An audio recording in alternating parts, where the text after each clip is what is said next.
So the title for this shir is Shliach Dvar Avera. There is no power of agency for sins. At the beginning of the second period of Kiddushin, we learn out the concept of shlichus by mitzvahs. So by mitzvahs, Kiddushin, Gerushin, and Korban Pesach, and Truma.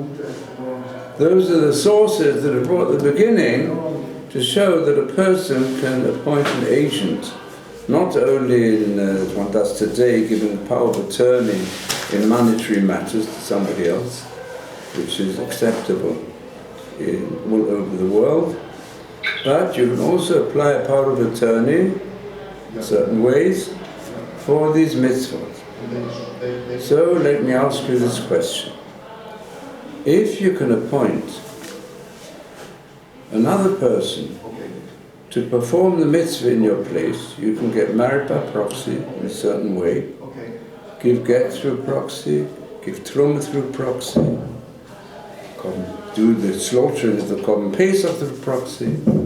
Why can't a person ask someone else, it's too difficult for me to put on tefillin, I don't have time, so you appoint somebody else to be a shliach to put on tefillin. But let's go even further. There are so many mitzvahs that we have to fulfill, put on tzitzis. Somebody else can put them on for me. I'll appoint him a shliach. You put on tzitzis for me. Or you can go further, say you go and eat matzahs for me on Seder night. I can't eat. Well, what's the answer? There's certain things you consider personal between you and Hashem, and you can't delegate it out to anybody else. You have to do it. So where's the dividing line? In fact, the whole point Shliach Dvar Avera implies for Dvar Avera and Shliach, but for mitzvahs there is a Shliach. Therefore you can appoint anyone to be a Shliach to fulfill mitzvahs. You know, there's some people think, and there are certain communities where people say, well, it's too difficult for me to come to Tefillah, to come on Shabbos. So, you know, they go and appoint minyan men. And they think by giving a bit of money to a minyan man to make up the minyan, and to daven for them, put on tefillin for them, so there's power of agency. If you do that for the shrit of the Korban Pesach, for separating Truma, why can't you do it for these things? What is the answer? Kuf. Fine? It's written in the Talmud, Rachamana Libaba'e. This is the answer. What? It's written in the Gemara. That's what? Rachamana Libaba'e. This is the answer. But what's the answer? I don't understand. The answer is that Hashem doesn't want, He wants the heart. And the heart is only if the person itself applies his kavanah during the mitzvah. What? And for bringing the doing shechita for the Korban Pesach, you don't need to have a heart. For separating Truma, you've got to have the intention also. It should be for Truma, for the but you need to eat it. To fulfill the mitzvahs. You need to eat the Korban Pesach. You can get yotzeh for the slaughtering, but you need to eat your part.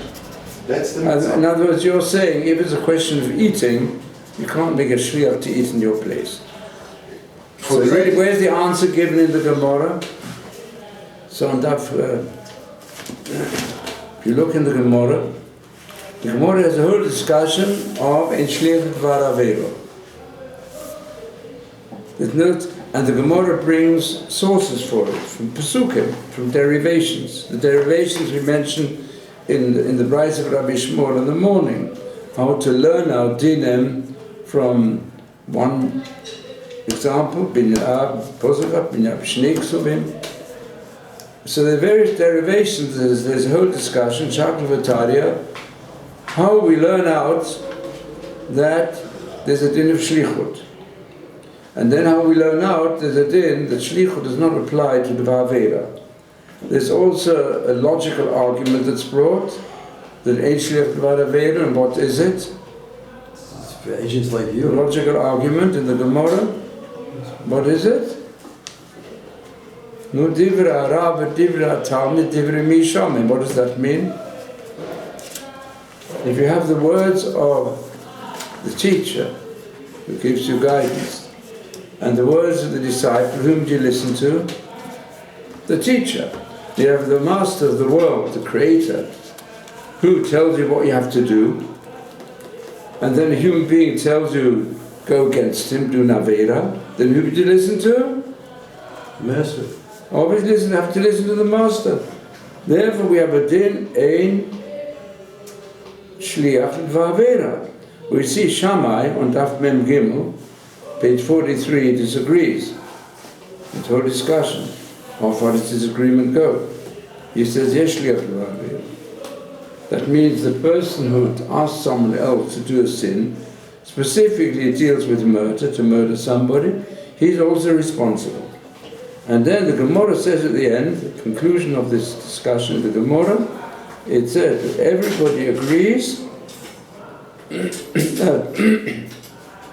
in a case where a man says to someone else, Reuben says to Shimon, please go and commit an act of incest or an act of adultery, or go and eat forbidden fat, then the one who asked him to do it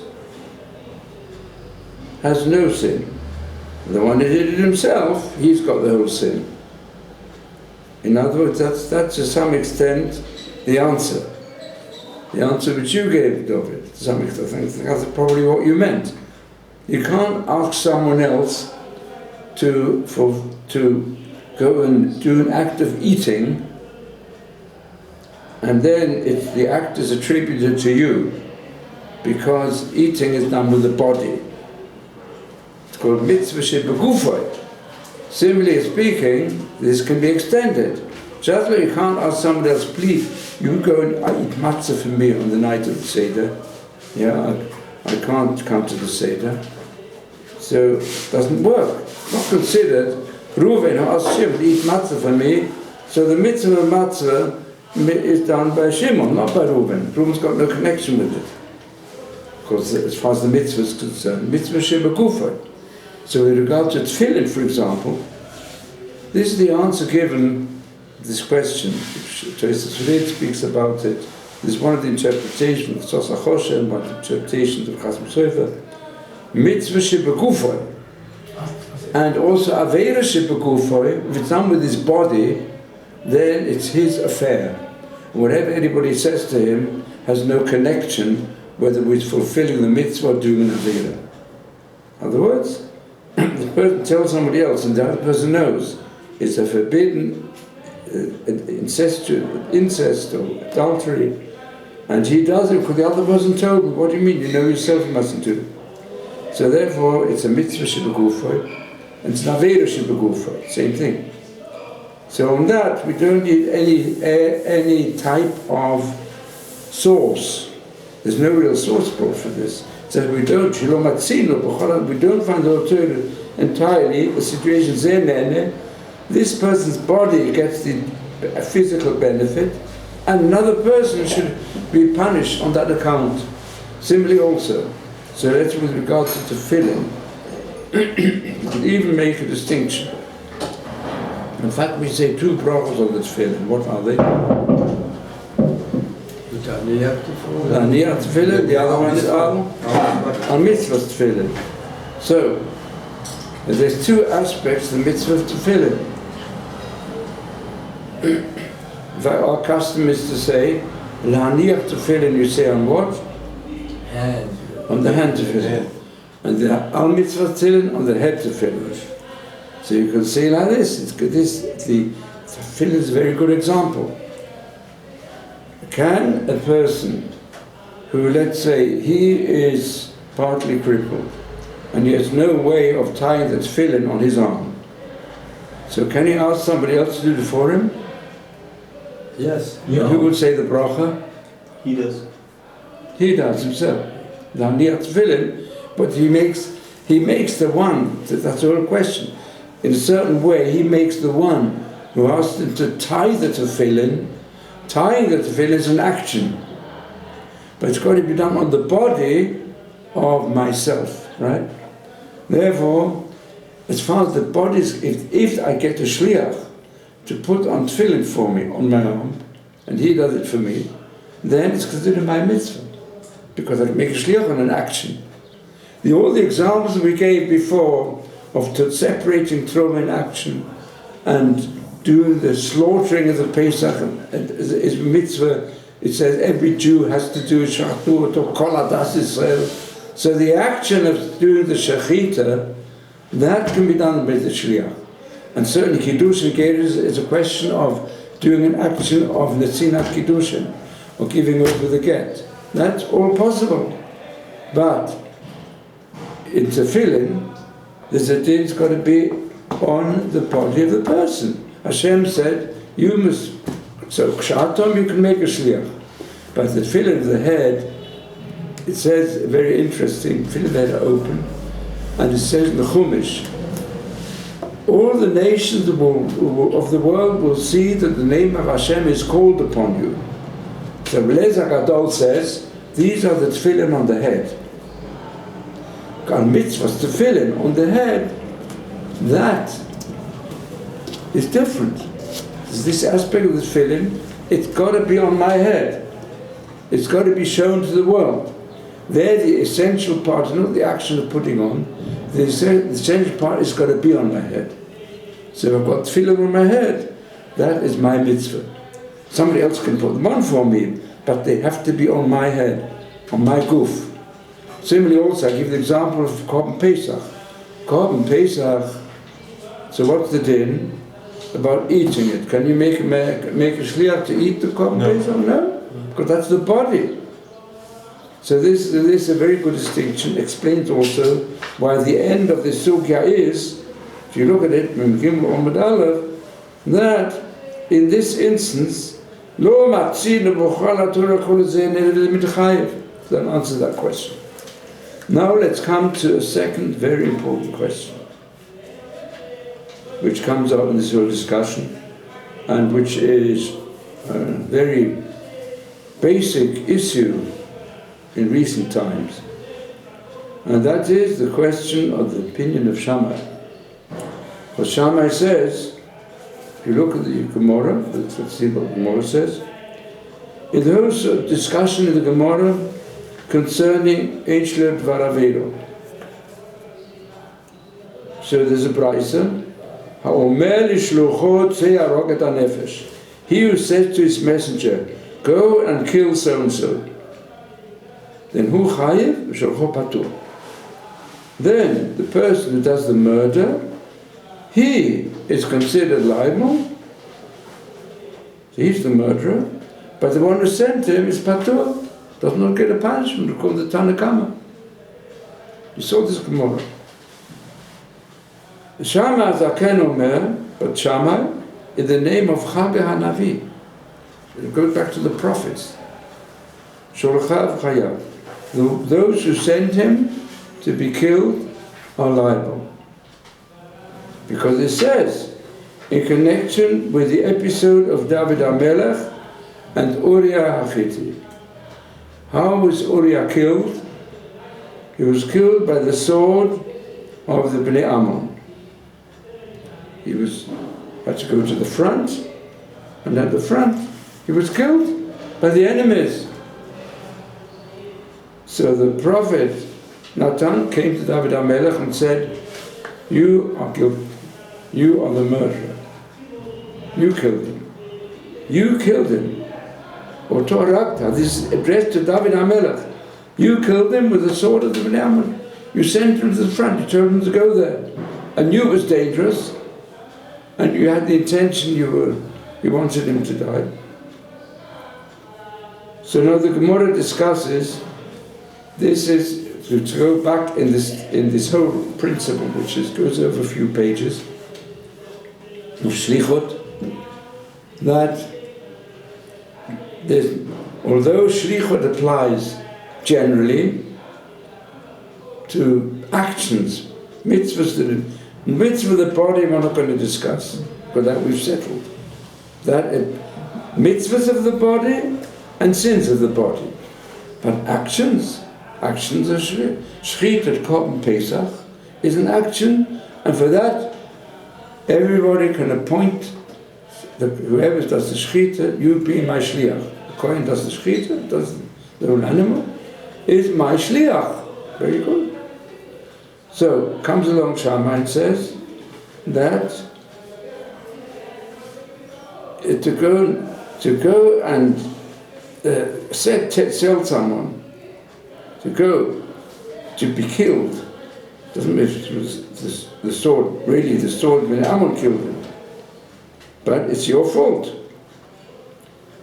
So what about all the sources? Because there's different sources brought from Pesukim, which since I can see you haven't studied the Sugya thoroughly, so I won't go into all that.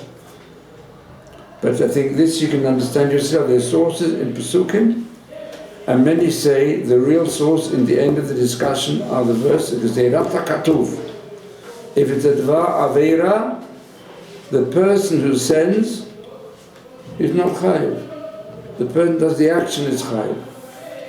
And the Gemara at the beginning also brings the Svara, which is Divra Divra Talmid Shomim. If let's say a simple situation, which let's speak about murder. Everyone, it's a good example.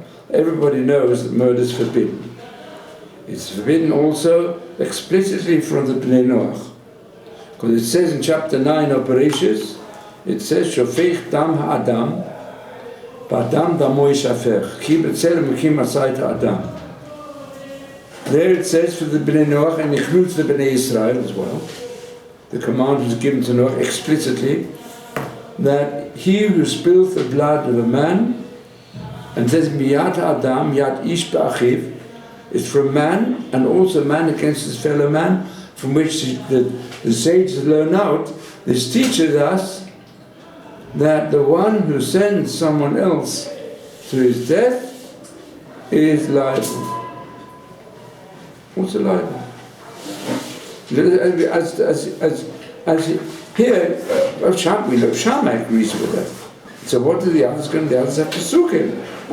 And now the question is, what will Shammai do with all this? So it's very important to see what the Gemara is saying here. It says, either this is that we learn out from two verses that Yesh Shliach Levar Veira. He doesn't darshan haru. Therefore he says, since there's shlichus for all evil actions. That means the one who sends somebody else, he is liable. Maybe the person himself is not liable. Or another answer which is given, no, chayev means something else. When it says in the Brayse is liable, there are two types of liabilities in the whole Torah. What are they? When it says chayev, this world and next world. yes. Put it this way: dina shamayim or dina adam. Could it be in this world? But the punishment is not given by human courts. That's dina shamayim, which means throughout the Chumash also, and also in the Torah Sheba'al Peh or the Mishnah, Gemara, chayev b'dina shamayim means it's a moral evil. And therefore morally is liable, and we leave the judgment entirely to heaven, because it's really a cause. It's din gurama. So the din is also if a person causes damage to someone else, is chayv b'din shamayim b'chot b'din odom. That's the din of gurama. It's not considered if you only indirectly do harm to someone else a certain way. The frequent instances where the chiyuv is only din shamayim, because it's groma. And obviously, if a person pays money for somebody else to do something very sinful for him, then certainly, some people say it's even worse. But certainly, even if he orders him, whatever, if he orders him going to do an evil act for me, it says we see it clearly in what the Gemara says on the previous page, where it says that the Mishnah says, he who sends a flaming fire and put in the hands of a deaf dumb person, an insane person, or a minor, patur midin adam v'chai b'din hashamayim. Why? Because he caused it. He didn't do the action. The Shaitan, Chedesh V'Kotan, they did the evil action. But they are not responsible. They can't be punished because they're not ba'onshin. So everyone obviously understands. A person insane, is deaf and dumb, you can't function as a responsible human being. But Shaliach B'Keach, but if he sends a fire in the hands of an adult, sensible person, then the B'Keach Hayav, the person is liable. Because he should look after, if he's not careful, and he causes the damage, then the agent should know it's his responsibility. Reuven appointed Shimon as an agent with a fire to go and take the fire in the street somewhere, and he said, look after it. Of course, you're supposed to look after it. I want you to transport this torch or whatever to another place. And then damage is caused. Who's got to pay? The one who was negligent. And what it said, why didn't we say Shluch Shalom Kamoiso? So the Gemara says, we say, from here we learn out, from this Mishnah, Ein Shliach Va'avero. And what's the reason? Dvri Arab, Dvri Talmud, Shomעים. Do we listen to the teacher, Hashem, or do we listen to the Talmud? Everybody knows that you will be guilty if you're carrying a fire in the street and you don't look after it. The responsible person.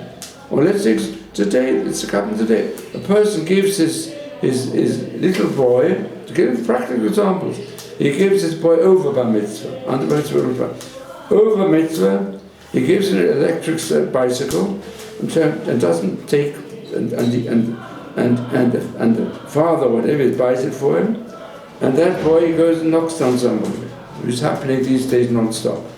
Great, terrible situation. The pavements are more dangerous than the streets. Yeah. So, who's responsible? If it's not a cotton anymore, then he's responsible. So he's liable. And he's not a cheresh, not a shoiter. So the Divra, whom should you listen to? Somebody go with a person has to listen to Hashem. Hashem says you're responsible if you damage somebody else. Then there's a whole discussion, which we won't go into, thorough discussion. What happens in the case of Shoigeg and so on. Now, many say that this Dvri Shomim still remains as a conclusion. And many say no. Even instances where it doesn't apply, there's a Gezerat HaKatuv.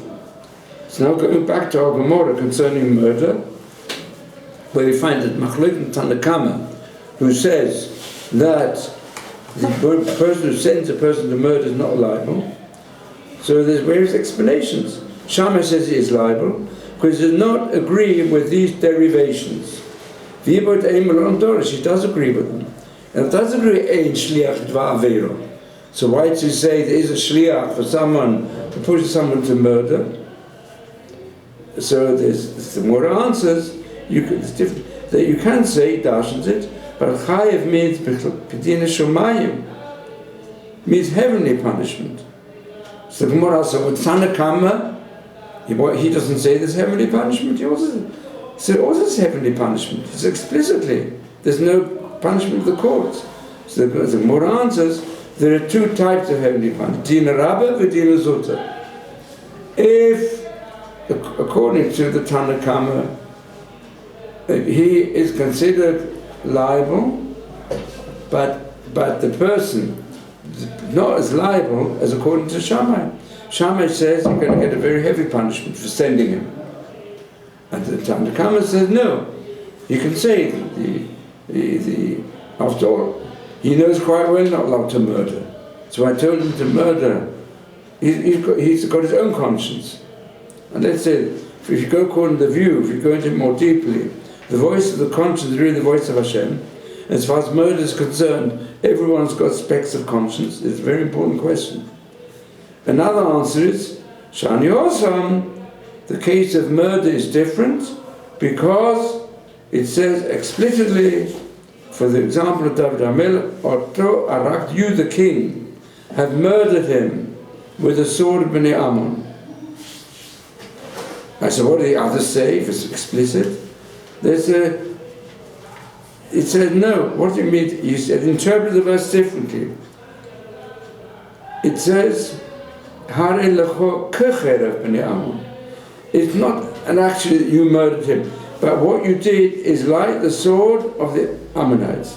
Just like you were not punished for the different murders which are made by the Bnei Ammon. But also for Uriah you're not punished. They say you could interpret the whole discussion because Uriah was mored b'malchut. Uriah, he rebelled against the king, didn't show him honor, therefore he deserved the death. So the halacha is not like Shammai, but there's a great deal we have to learn from this. Means according to Shammai, according to some versions in the Gemara, the person who sent someone else to murder is considered completely guilty. And so I'm going to bring you this. Where do we find this problem? We found all the tribes of the Nazi criminals. Many of the Nazi criminals never killed anybody. It's well known, even those SS Gauleiters and others, many of them, they did their best to try to get the capos. They said, okay, we'll let you live if you push the others in the gas chambers. Pushing the gas chamber was certain death. That was the act of murder. And many of the capos, they had to make decisions. Frequently the Rabbanim said, you know, it's a very difficult question which they're asked, you know. They'll say, we'll save your life if you go and push the others into the fire or into the gas chamber, or question then arises, what happens if you've got to push them into the pit and afterwards they will shoot them. So there were so many problems, both from a Jewish angle and certainly from the point of criminality. They tried to excuse themselves, many. I mean, some of them said, you know, we're only following orders. You know, when we went and killed people, it's this and that, following orders. So it doesn't make you guilty or not. So these are the basic questions. Certainly, according to all the versions, there's Dina Shoma'im, such instances. But is it also Dina Odam? So let me bring you the psak on this question. What do you think? What do you think? No, let's hear what you say. I think that just following orders is not, he's guilty. Because he's like the shliach. Okay, someone's telling him to do murder. Now the capos that are pushing him to the fire, that's a different subject because if he doesn't do that, he's going to lose his own life. So he really has no choice. I mean, I don't know what the Peter has no choice. There's another good deal. I mean, he could has no choice. People have choice. I mean, okay, he had a choice that he could have not have done it and then risked being murdered himself. That's right. But if he's being murdered himself. I mean, I think in the course of some of the shiurim we've heard a certain view which at least applies to Jews. It's not so clear, maybe it doesn't apply to Gentiles, but it applies to Jews. What is it? The three famous avirot. Huh? The three famous avirot that you can't do. Which is what? Murder is one of them. How would you know? Incest, murder. It's a big principle. You can save your life by transgressing every prohibition, but can you save your life by murdering? No. No? If somebody pushes you, let's say, if there's a non-Jew who pushes you, you don't do any action at all, who pushes you in such a way that he pushes you on top of someone else to get him into the gas chamber. Well, you're not obligated to go and actively, if it's too difficult sometimes, risk your life if he's pushing you. But are you allowed to do an act of murder? Let's say you've got the choice either to say with the They tell you, you see it also in the camps, they saw it in action. Some of the capos, some would even survived as a result. They used all tricks and everything. They followed the Nazi orders in every respect, and they murdered fellow Jews. That's why it's so unpopular. Where do you find this already in Mitzrayim? Egyptians do this procedure. The Egyptians did that as well when they're persecuting the Jews. And the same applied in the camps. So people had to choose. Many Jews had to choose between life and death, and the Rabbonim said, if you really want to keep the mitzvahs, you just, you're not allowed to do an action. And this question is, can you do an action which is more indirect, to kill somebody else? But you know for sure it's going to be killed, but you're only a goyim for it. You know? Well, without going into the details now, in principle, this is the psak of the Rambam. So I'm going to bring you now. The Lashon the Rambam is in Hilchos Retzeach. Ha-socher horeg larog et chaviro. Someone who hints, who pays money to a criminal, yeah, a would-be person doesn't mind. I mean, there are plenty of criminals around who are asked to assassinate, and they make a lot of money from it. You'll assassinate so-and-so. And it's a case of murder, to kill somebody else. Or he sent his servants and they killed him. Or he forced the person and put him in front of the lion. He bound him, put him in front of the lion. And then the lion kills him. And also someone who kills himself. Each one of these is called a murderer. Killing himself is also murder. He's got the sin of murder in his hands. All these instances, because they're all causing, and therefore we don't pass like Shammai, and therefore he's still Chayiv Misa b'Shammai. He'd be killed by Hashem. Chayiv Misa might mean Misa b'Olam Hazeh, you have an early death soon, or it might mean the din might be later. U'minayin shekenu adin, from where do we know it? In chapter 9 of Bereshis. Shofech dam Adam, ba'adam damo yishavech. Why it says that? What do you mean? If a person spills the blood in the man, then his blood will be spilled. This is someone who commits suicide, not as a shliach. But he's willing suicide. So, even if he doesn't kill anybody else. To commit suicide is a prohibition of the Torah. It's important to know this. Somebody never know. If you're ever faced with such a terrible situation, someone's threatened to kill himself, you've got to use you've got to show them what's written in the Bible. It's strictly forbidden. It says, I will demand it also from every beast. This, what does they speak about? There's a person who doesn't actually shoot him to death, or hack him to death. He goes and puts him into a lion's cage. He goes and puts him in front of a lion, in front of a wild beast.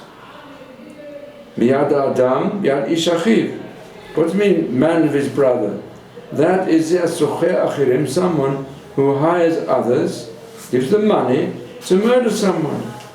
And all of this says Drisha. And Timchem et Rosh. That Din Masur Hashemayim. We leave that to Hashem. See? So this is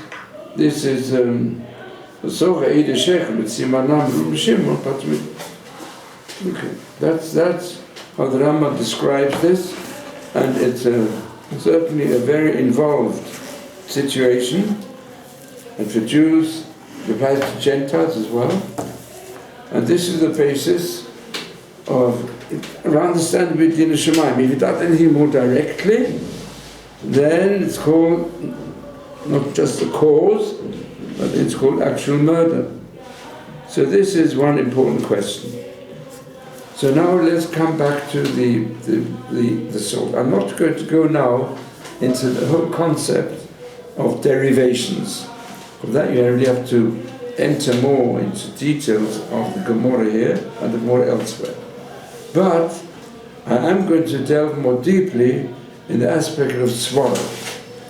Now we find in all Gemaras, even they've all referred to before, from where do we learn that you can desecrate, you can desecrate all mitzvahs of the Torah to save life, save your life?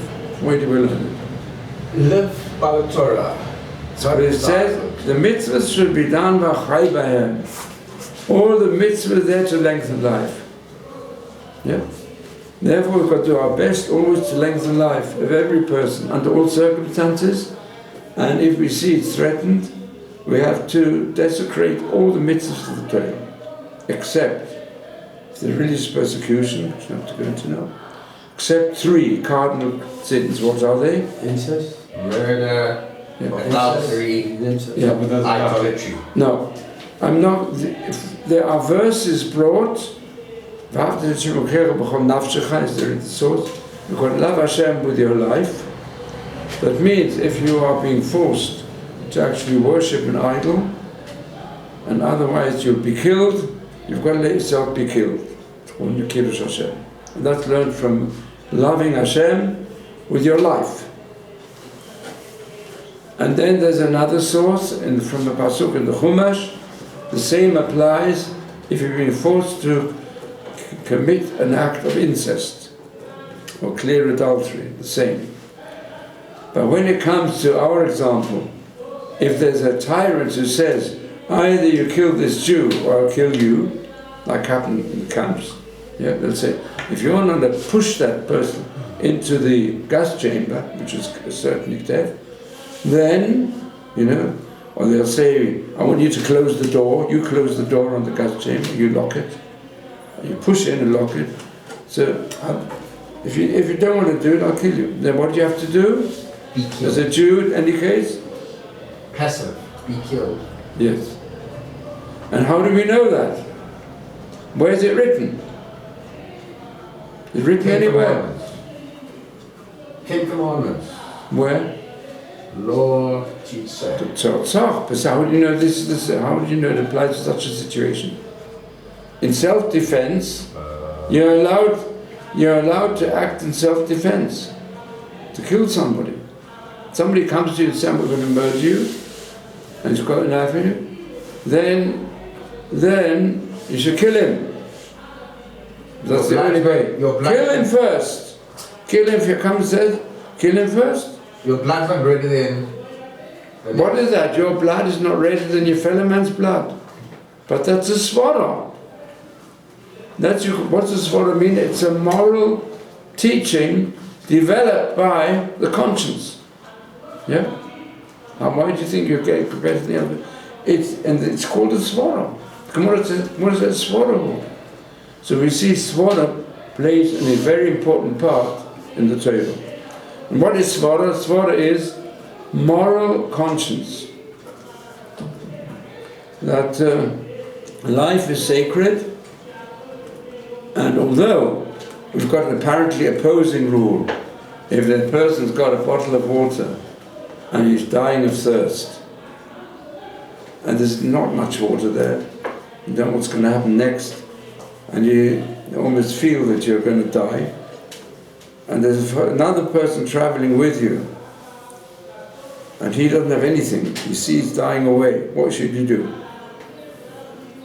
What should you do? Your own water, your own life comes first. Don't you think all that's, yeah? Love your fellow as yourself. I mean, Ben Mazzura said a good thing, but what's the difference between that? If you don't know whose life is worth more, I've got enough water to keep me going for a little longer and maybe then we'll be safe. But if I halve it with him, both of us will surely die. And if I give it to him, then he'll have the same ethical question. He should drink it, that means he'll live and I'll die. So what should you do? What did Rabbi Akiva say? Your brother should live with you.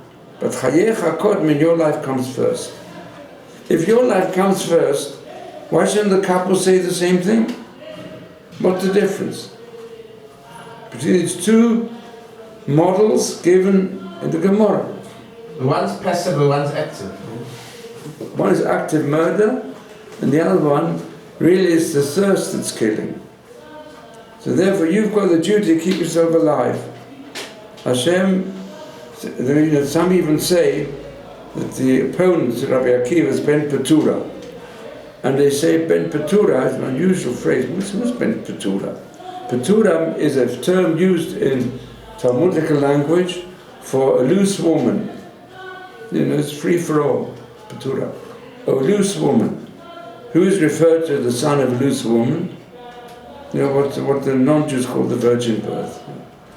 Virgin birth was a loose woman. She didn't come from virgin birth. It came from.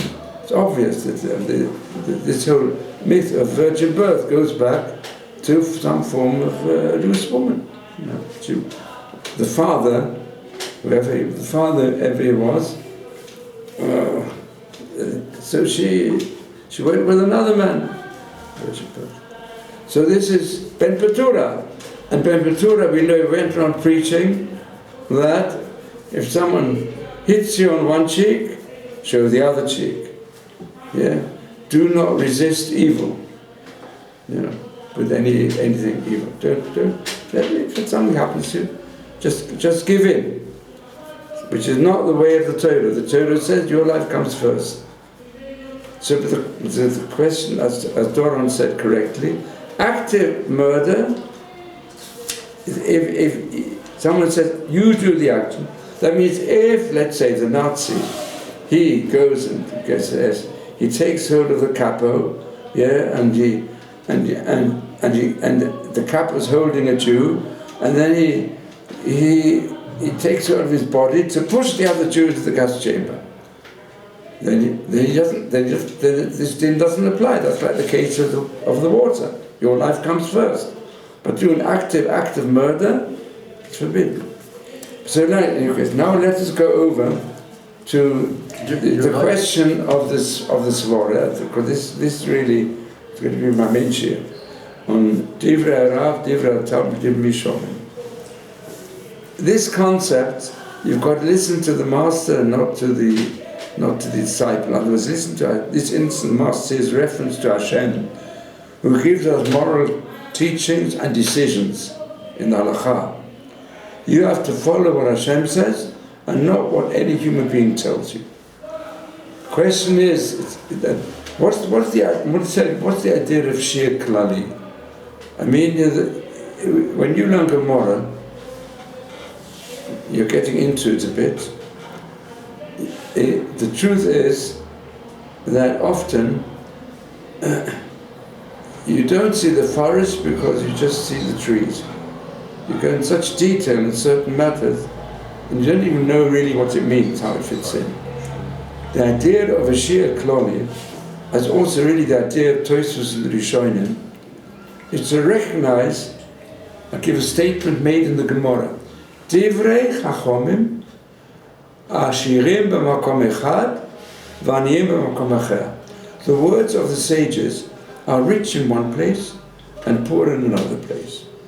So here we have apparently an obvious svara of Dvray Rav, and you want to understand what this means, the master and the servant. So we have to look at other places where this is mentioned. So it's mentioned in a Gemara in Sanhedrin in connection with the initial sin of mankind, which you all know about. You all know about the conversation that took place between the Nachash, which is Arum, the cunning and clever Nachash, the serpent, and Chava, and Adam, and Hashem. So, I'm really out of time now today. Maybe if you're interested, we'll carry on with this next time. But I'd like you all to turn, if you've got even whatever you've got, a Chumash Bereshit or a Bible, Jewish Bible, turn to chapter 2 of the Chumash.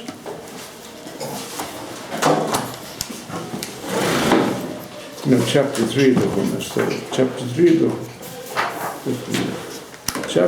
of the Chumash.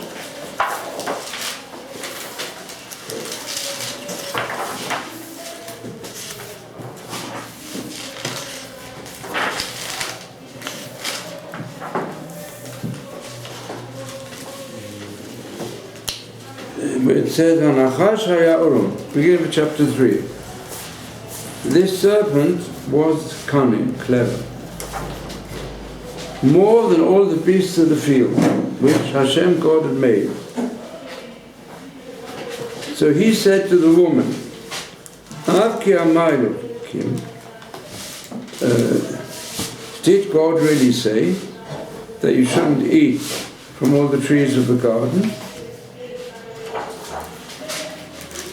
So the woman said to the Nochosh, we can eat from the trees of the garden.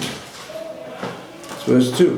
Verse 3, that from the fruit of the tree, which is in the middle of the garden, God said, don't eat from it and don't touch it, because you might die.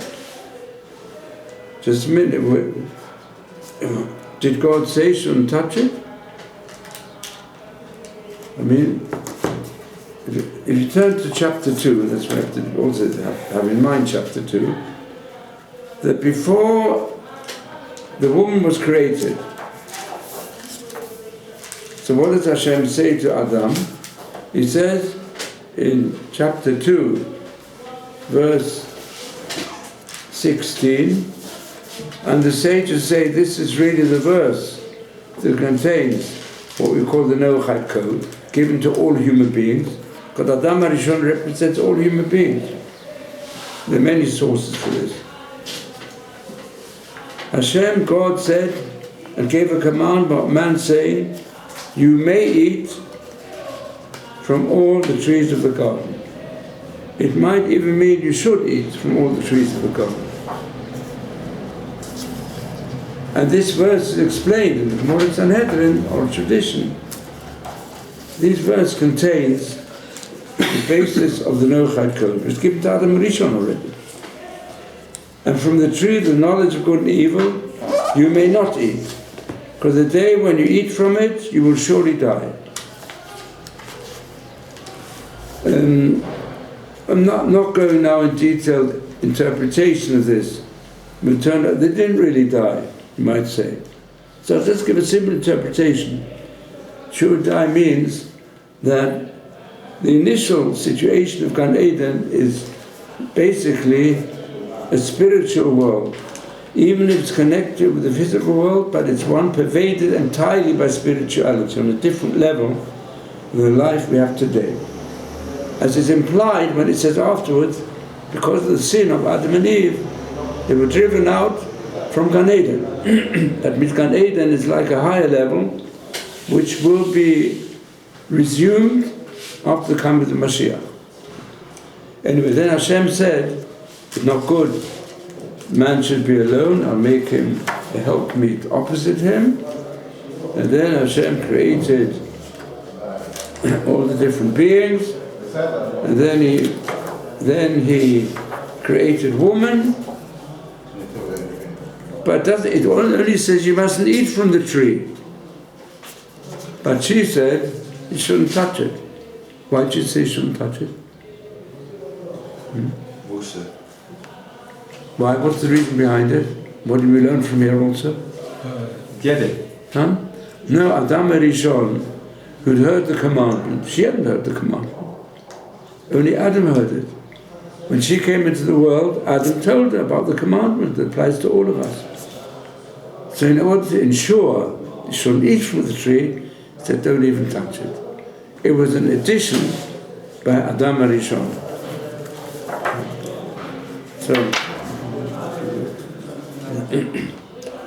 So that's why she said that.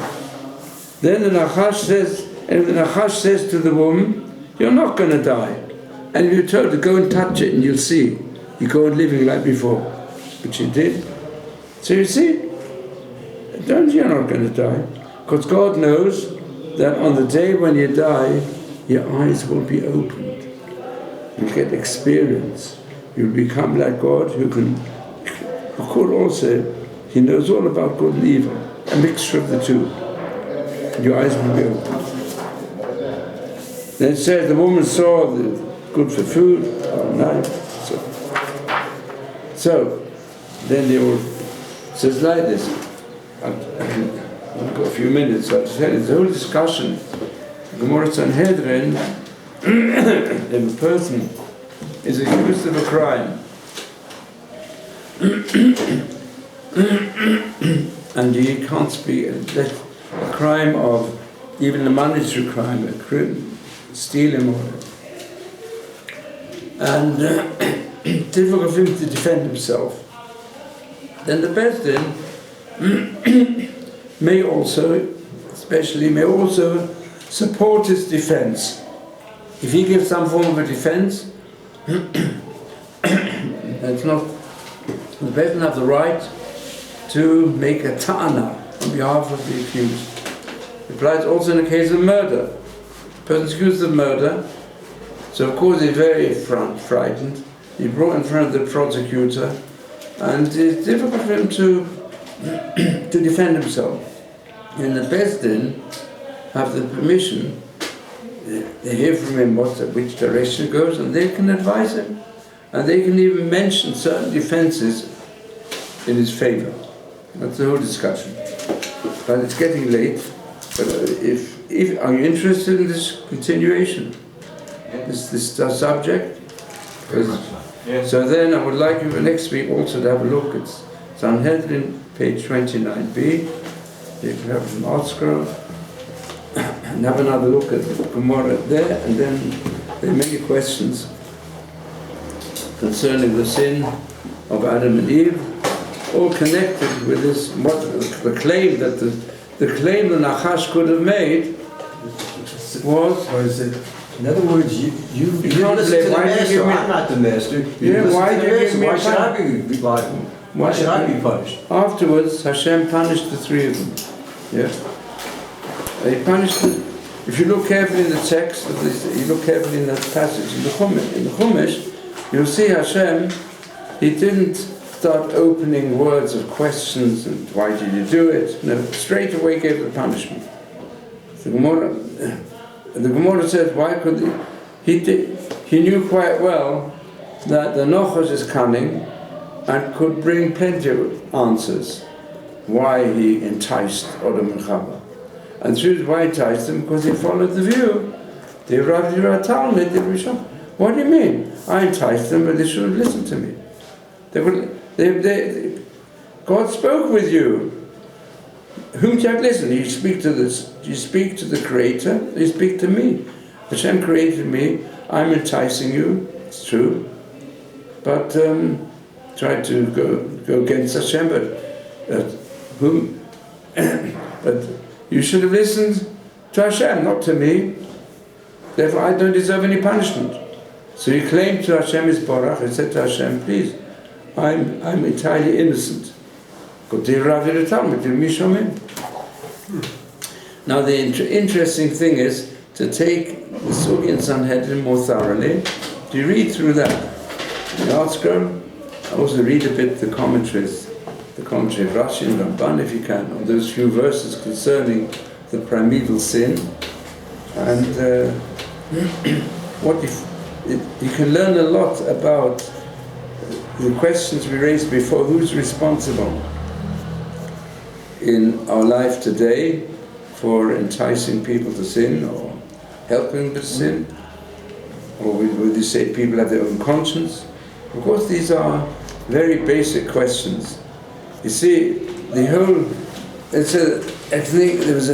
there are examples of people in the Nazi Holocaust period who went constantly according to their conscience, and they did not care, Jews and Gentiles. They followed their conscience against all odds, because they knew the conscience is the voice of God.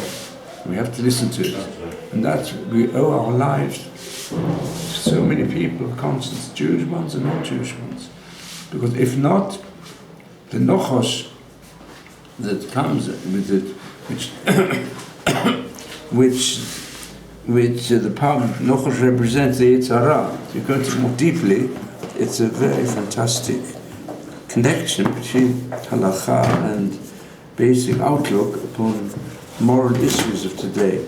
Today we're also faced with people who deny the conscience. And that's what exactly what Hitler Machshama is saying. The reason why we have to destroy all the Jews, because they invented the conscience.